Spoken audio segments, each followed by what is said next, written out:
People often say, "I've got your back." They say, "I'm always here for you." And we believe it. We build our lives, our dreams, our identities around people who said they cared.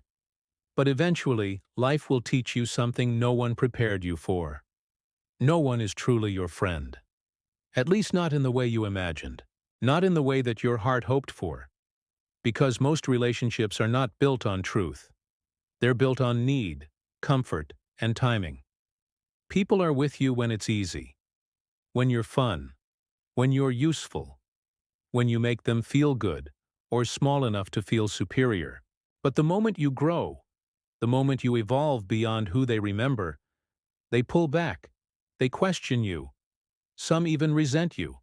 And that's when you realize support is conditional, loyalty is rare, and most people are only standing with you as long as it doesn't cost them anything. This is not a reason to become bitter. It's a reason to wake up. Because the truth is, you were never supposed to depend on others for your foundation. Your validation was never supposed to come from applause. Your identity was never meant to be borrowed from your relationships. Real power begins the day you stop expecting and start owning. You own your process. You own your progress. You take full responsibility for your energy, your boundaries, your direction. You stop asking, "Why did they leave me?" and start asking, "Why was I holding on to someone who wasn't meant to stay?" The person you need most is not a friend. It's you. The fully awake, fully present, fully grounded version of yourself. When you learn to walk alone, you learn to walk with clarity.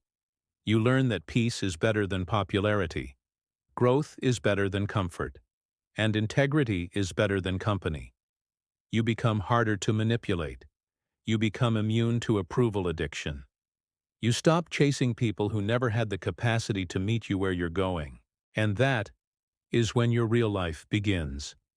Because in this silence, in this solitude, you meet your highest self.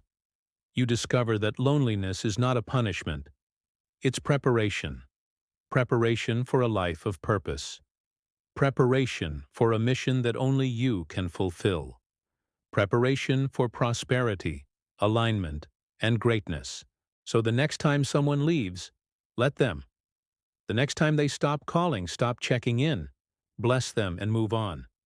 Because the truth is, no one is your friend. Not forever.